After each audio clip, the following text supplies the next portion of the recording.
Nick Chubb just retired from the NFL at only 30 years old, but it's what he said about his health that has fans worried. After years of brutal injuries, Chubb finally opened up about what they did to his body, and it explains why he's walking away. Let me break it down. Friday night, no press conference, no farewell tour, just an Instagram post. Nick Chubb, a four-time Pro Bowl running back who became a fan favorite during 7 seasons with the Cleveland Browns, announced his retirement from the NFL on Friday night, closing out an 8-year career defined by both explosive on-field success and a series of serious injuries that ultimately reshaped its final chapters. He was 30 years old when he made it official. The opening line set the tone immediately. "Today's the day I've been avoiding for a while. 12-year-old me could never imagine this day, and 30-year-old me is wondering where all the time has gone," Chubb wrote. Then he got specific about why now and why it took so long. "I've known for some time now, but I'm finally ready to share that I'm done playing football. I wanted to end my career on a healthy note, along with a winning season, and I was able to do that." That word healthy wasn't a throwaway. It was the whole point of the post. Most of the announcement wasn't about touchdowns or Pro Bowls. A large portion of Chubb's retirement announcement, which spanned 5 different slides, dealt with his recovery, as well as the importance of health walking away from football. He didn't spend his final public statement as an NFL player bragging about his numbers. He spent it talking about his knee. Here's the line that made doctors, teammates, and fans stop scrolling. "The only thing I could control after hurting my knee twice was getting back up, getting back to work, and getting back on the field," Chubb wrote. "And health is the real wealth. I end my career in a great place."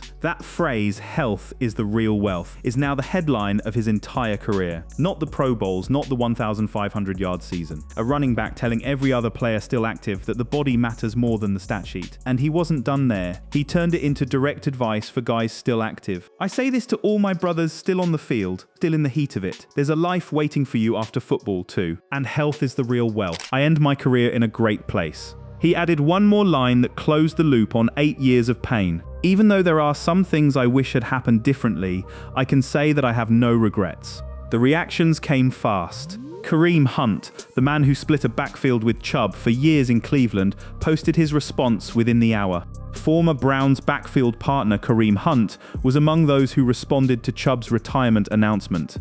"Love you, bro, still one of the greatest, nothing left to prove," Hunt wrote. "I'll be in touch." Coming from the guy who watched Chubb rehab that knee up close twice, it landed different than a generic tribute. It wasn't the first time Chubb's exit from a locker room hit a teammate hard. When Chubb left Cleveland for Houston the year before, defensive end Myles Garrett didn't hide how it felt. Garrett had called it an emotional blow to not have Chubb around anymore, a reaction from one of the most decorated defenders in the league about losing a teammate who represented something bigger than box scores in that building. The numbers on the back of the retirement announcement are real, and they're substantial. Chubb, a 4-time Pro Bowler and the number 35 overall pick by the Cleveland Browns in the 2018 draft, retires with 7,349 rushing yards, 1,109 receiving yards, and 59 touchdowns in 100 career games. In Cleveland alone, he became a franchise cornerstone. During a 7-year run with the Cleveland Browns, Chubb rushed for 6,843 yards, which included 4 straight 1,000-yard seasons with a Pro Bowl selection at the end of each. He retires as the 3rd leading rusher in Browns history behind Jim Brown and Leroy Kelly.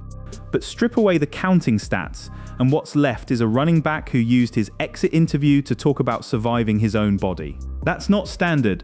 Most players retiring with those numbers lead with highlight reels. Chubb led with a warning. And to understand why, you have to go back to where this all started. A knee on a Saturday in Athens, Georgia, more than a decade before anyone knew his name. Because here's the thing about Nick Chubb's story. The knee that ended his career in 2026 is the exact same knee that almost ended it in 2015, when he was a 19-year-old sophomore who had barely scratched the surface of what he could become.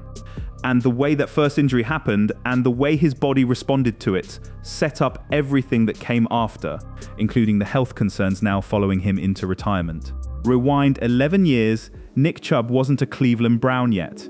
He wasn't even a household name outside of Athens. He was a sophomore at the University of Georgia, a 5-star recruit out of Cedartown High School, sharing a backfield with Sony Michel behind a future first-round pick in Todd Gurley. Chubb was supposed to be the second option. Then Gurley got suspended midway through the season, and a new star was forced into the spotlight.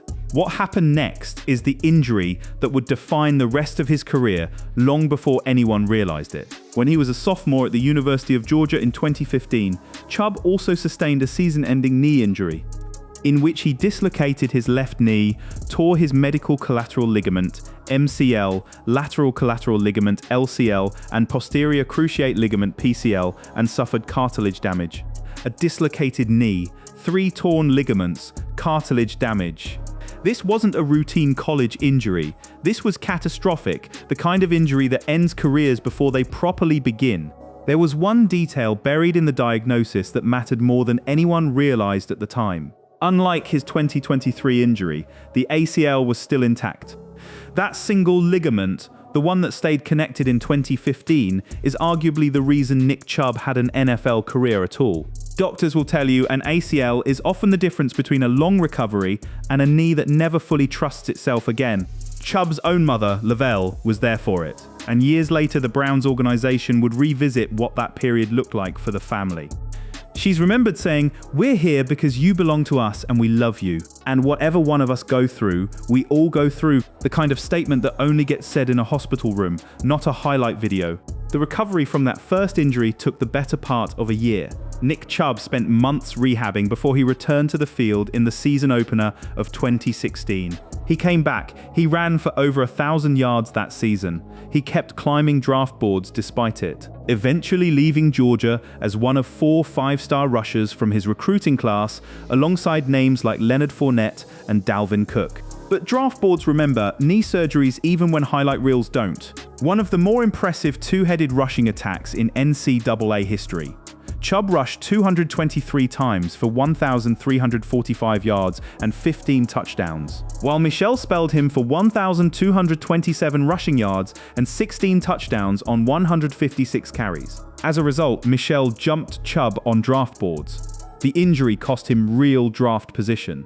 Behind Saquon Barkley and Rashad Penny, Michelle and Chubb were the 3rd and 4th backs off the board in 2018 at nose 31 and 35 respectively, with Chubb just slipping into the 2nd round. A player many scouts had rated as a potential top 10 talent fell into the 2nd round because teams were scared of exactly what would eventually come back to end his career 8 years later. Chubb didn't let the fall define him. He arrived in Cleveland and immediately made the league regret every team that passed on him. He emerged as a difference maker for the Cleveland Browns in his rookie year, amassing 1,145 scrimmage yards and 10 scores. That rookie breakout wasn't a fluke. It launched a run of dominance that made him one of the most respected backs at his position. He built on that first-year breakout with 4 consecutive 1,000-yard rushing seasons, with his 1,525 yards in 2022 marking his career best. For 5 years, the Georgia knee held fans in Cleveland stopped thinking about it. Analysts stopped mentioning it in scouting reports. Chubb signed an extension, made Pro Bowl after Pro Bowl, and looked every bit like a running back who had simply outworked his medical history. Then September of 2023 happened, and the same knee, the one that survived a dislocation and 3 torn ligaments at 19, got hit again. Except this time, the ACL wasn't going to be the ligament that stayed intact. Week 2, 2023, Pittsburgh, a Steelers safety named Minkah Fitzpatrick came in low on a tackle, and Nick Chubb's left knee, the same one from Georgia, buckled in a way that made an entire stadium go quiet. It was the second major injury that Chubb suffered to his left knee. He tore an MCL, PCL, and LCL in 2015 at the University of Georgia. Now it was happening again in the exact same spot 8 years later. Initial hope was that this one wouldn't be as bad. Initially, it was believed that the 4-time Pro Bowler's ACL was intact. However, his surgery seemingly confirmed this was not the case. The ligament that had spared him in college didn't spare him this time. This was worse than 2015, not better. What followed was one of the more grueling rehab timelines in recent NFL memory. 2 separate surgeries, months apart, on the same knee. According to the Browns, the first surgery in September 2023 repaired Chubb's medial capsule, meniscus, and medial collateral ligament, MCL. By mid-November, VUS repaired Chubb's ACL using a biocomposite material able to fit into smaller spaces. Team physician Dr. James Voos, who performed both operations, explained the technology behind it. The nanoscope is a very small pinhole-type camera that allowed us during his first surgery to confirm the diagnosis of the type of ligament injury he had, Voos said. It also allowed us to work around the knee with very small incisions and minimal trauma to the tissue.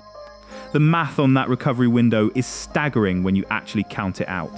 Over the past 398 days, Chubb underwent 2 reconstructive knee surgeries, spent months rehabbing, and fought his way back to the football field. 13 months, 2 operations, 1 knee. For context, most ACL recoveries alone run 9 to 12 months. Chubb was looking at a combined rebuild that dwarfed a standard timeline on a joint that had already been rebuilt once before. Chubb didn't disappear during that stretch. He stayed around the building, which teammates noticed and talked about. After his injury, he could have stayed away, but he didn't. He showed up to support his team and worked out with them when he could. The loyalty went both ways. Some teammates wore his number 24 as the Browns made it to the playoffs. They expected him back. They know Nick Chubb. Then came the moment that turned his rehab into a viral story. When he posted video 8 months after surgery, squatting 540 pounds, it's likely his teammates weren't surprised at all. The rest of us are inspired. The NFL and Browns shared that video too. Dr. Voos, who'd spent months rebuilding that knee piece by piece, didn't hide his admiration for what Chubb was doing with it. Having the ability to work out at the level he does, and to have the mental strength and the physical strength, all credit to him, Voos said. Truly a remarkable person, and I'm just happy to be a small part of helping him get that. The physical toll of that rehab process, according to the people running it, wasn't the highlight reel version fans saw online. Trainer Ryan Rock described the grind behind closed doors. You come in at 8, 9 o'clock, or whatever the start time is, Rock told ESPN, and you work pretty much the entire morning until about 1, 2 o'clock every day. Whether it's in the training room or the weight room of just strength training, rehab, attacking it from all angles, training his upper body while he can't train his lower body, introducing some lower body as he can. Chubb himself was more candid about the mental side than most players ever get in public. He wrote in a first-person piece about what that year actually felt like away from the cameras. People only see me on Sundays, and they don't know what it's been like this past year. It's been a lot of downs, lot of hard work, lot of stress. So that kind of gives them a little insight on what's actually been going on. 14 months and change after the Pittsburgh hit. He actually made it back onto a field in a real game. Chubb is poised to make his return in Week 7 against the Bengals. Taking the field for the first time in almost 57 weeks. Over the past 398 days, Chubb underwent 2 reconstructive knee surgeries, spent months rehabbing, and fought his way back to the football field. Over a year since the season-ending injury in Week 2 against the Steelers, Chubb will run out of the tunnel wearing number 24 on his back and with his helmet strapped on in front of Browns fans at Huntington Bank Field. It should have been the feel-good ending. Instead, it became the start of a new pattern, a body that could no longer take the reps it used to. Because the knee wasn't the last body part that would betray him. There was still the foot injury waiting, and a rookie in Houston who was about to make the decline impossible to ignore. Chubb came back in 2024, determined to prove the reconstruction had worked. For a stretch, it looked like it had. He was back in a Browns uniform, back in the huddle, chasing the version of himself that put up 1,525 yards 2 seasons earlier. Then, less than 2 months into his return, a different part of his body gave out. Chubb returned amid the 2024 season, and he broke his left foot less than 2 months later. 2 different injuries, 2 different body parts back to back. That's not a fluke pattern for a 30-year-old running back. That's a body compensating for a knee that no longer moves the way it used to, absorbing stress somewhere else because it can't absorb it where it used to. His numbers from that return stretch tell the story on their own. Following his injury, Chubb played 1 more season with Cleveland, returning midway through the season and contributing 332 rushing yards with 3 scores. 332 yards from a player who once ran for over 1,500 in a single year. That's not a decline, that's a cliff. Cleveland moved on that offseason, not with anger, not with controversy, just a franchise quietly pivoting toward youth. Chubb became a free agent after the 2024 season as the Browns shifted toward a younger backfield. Cleveland selected Quinshon Judkins in the 2nd round of the 2025 NFL Draft and added Dylan Sampson. 8 seasons, a franchise rushing record within reach, and the team was building its backfield around rookies instead. Houston picked him up, but even that signing tells you how far his stock had fallen. It was at the tail end of that career of Chubb's where he played 1 season with the Texans, a campaign that came off an injury-riddled 2023 and 2024 season with the Browns, and signed late in the 2025 offseason after Houston first learned about a foot injury suffered by Joe Mixon. He wasn't the plan, he was the injury replacement for someone else's injury. Then came the part of the story that really told you the body wasn't cooperating anymore. A rookie 4th-round pick took his job in real time during the season, in front of everyone. Chubb, 30, started last season as the Houston Texans' lead back, but as the weeks progressed, 4th-round rookie Woody Marks surpassed him. Chubb averaged 33.7 rushing yards in 15 games and finished the year with 3 touchdowns. 33 yards a game for a player who'd averaged over 100 a game in his prime. A running back who once made Pittsburgh's defense look helpless was now getting passed on the depth chart by a rookie nobody outside Houston had heard of a year earlier. And it wasn't hidden. It played out on national TV week after week, the carries drying up in real time. When Houston's season ended, so did the partnership. Eventually, Houston would call it a wrap on their partnership with Chubb this offseason. His 1-year deal came to an end, and the Texans didn't have interest in running it back for 2026, as they would turn in another direction at running back for the season ahead. No team called after that, no workout offers made headlines. The retirement announcement, when it came, wasn't really a surprise to anyone paying attention to how the last 2 years had gone. It was the formal end of a body that had already been telling everyone the answer for a while. But here's what separates Chubb's ending from 100 other quiet running back retirements, the way he talked about it. He didn't blame Houston, he didn't blame Cleveland for moving on. He pointed at the actual cause. Chubb wasn't the same after he suffered a pair of heartbreaking injuries. 2 injuries. Not one bad season, not a scheme fit, not a coaching change. 2 specific, documented, surgically repaired injuries that never let him get all the way back to who he was in 2022. That 2022 season is worth sitting on for a second, because it's the version of Chubb that makes this ending sting the way it does.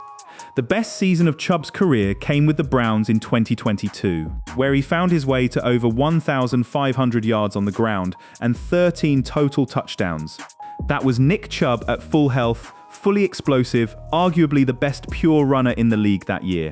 Everything after Pittsburgh in 2023 was a version of him trying to get back to that ceiling and never fully arriving. So now the question that actually matters isn't about his career total or his Hall of Fame case. It's about what happens to a body that's absorbed 2 catastrophic knee reconstructions and a broken foot, all before the age of 31, once the paychecks and the training staffs disappear. Chubb's retirement post didn't read like a highlight reel because he didn't want it to. He wanted it to read like a warning to the guys still in locker rooms right now, still telling trainers they're fine when they're not. I say this to all my brothers still on the field, still in the heat of it. There's a life waiting for you after football too. And health is the real wealth, Chubb said. That message carries different weight depending on where you were when he wrote it. If you're 19 like Chubb was at Georgia, it means little.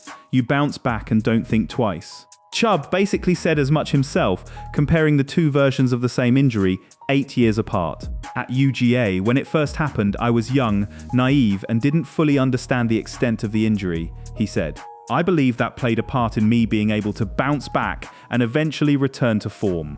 But the second time, in his late 20s, the calculation changed completely. He wasn't naive anymore, and he wasn't bouncing back the same way. At 28, it's different. You understand that you have the rest of your life to look forward to, and that's exactly what I started to do. That's the sentence that explains the entire retirement. Not a decline in production, not getting passed by a rookie. A body that at 28 started forcing him to think about age 38, 48, 58, decades most star athletes don't calculate into their decision-making until it's too late. The medical reality behind that shift is not small. He's a man walking away from professional sports with a left knee that has now been surgically opened up on at least 3 separate occasions across 2 decades. The 2015 college reconstruction and the 2-part 2023 rebuild of the meniscus, MCL, and ACL. Add a broken foot on top of that, sustained less than 2 months after fighting back from the knee.